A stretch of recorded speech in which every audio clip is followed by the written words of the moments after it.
président Macky Sall woo ma ne ma yow dégg naa yow nee nañ ma buñ la falee da ngay jël Sonko def ko premier ministre ma ne waxuma loolu de dama ne xam nga Sonko yàgg damaa sonal ma ne ko mais ndaw waxuma loolu dama ne dañ koy àtte ci 100 jours xaw ma ndax def na wala deful buñ ko àtte ci 100 jours après on avisera moo gën nit ñi di nekk ci ay di nekk ci ay procédures yoo xam ni du yegg gudd le pays dañoo soxla ñu réew mi ñu liggéey ko yéen a ngi fàttaliku les journées portes ouvertes fi amoon mais kenn liggéeyul woon ci réew mi ndax man je suis un militant du développement économique man damaa bëgg ni ma diggante ak Ousmane Sonko gis nga président Macky Sall musul yëkkati kàddu ci benn ndaje wala ñu toog fenn mu tudd Pastef wala mu tudd Sonko te du ma ne Amadou Ba sa xale yi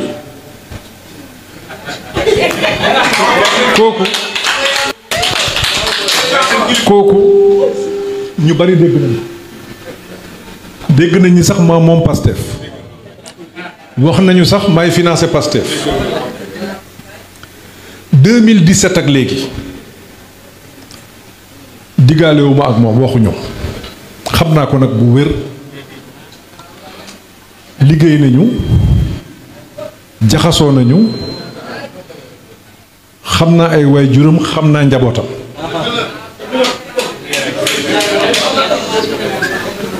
xam naa ko bu baax nit ku nekk nag en tout cas man sama gis-gis nit ku nekk war na am loo bàyyi ginnaaw politique ak lépp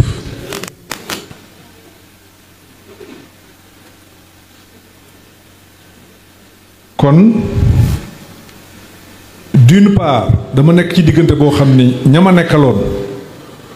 lu ñu wax wala lu ñuy seet dañ ma ciy xool doonte awma ak ñoom relation bi ñu amoon mooy relation wu liggéey d'accord nañu d'accord ñu yor seen ma nekk directeur général ou bien ma nekk ministre bu ñu xëyee am seeni revendication ñu discuter ci jubóo nañu jubóowuñu ñu jël armes yi ñu amoon mooy arme syndicat pour mettre la pression ci loolu lañ nekkoon ci comme ça qu'on a évolué pendant plusieurs années secrétaire général du syndicat je le voyais presque tous les jours dañ daan toog xam naa ne namm na loolu aussi toog di waxtaan ak man ndax daan nañu toog maak moom suba teel ba presque julleendoo waxtu yëpp ba timis ba gée pour discuter xam naa ni yooyu yëpp bokk na ci yoo xam ni xëy na namm na ko bon mais y a en tout cas moi awma problème de personne ak qui que ce soit non bu ma xamee ci nit sax lu rafetul rek wala lu ñaaw ma rus naa ko wax même politique bu ma xamee ci nit wala ma dégg ci nit lu ñaaw yu bare ngi am ci réew mi bu ñu koy wax man dama ko dul sax déglu wala di ko seetaan quand je dis que je suis pas au courant les gens pensent que yéen nga ko di dof-doflu parce que tellement que ñëpp a ngi koy kii mais en fait ça ne du loolu mooy jëmale réew mi kanam maintenant yoon bi ñu nekk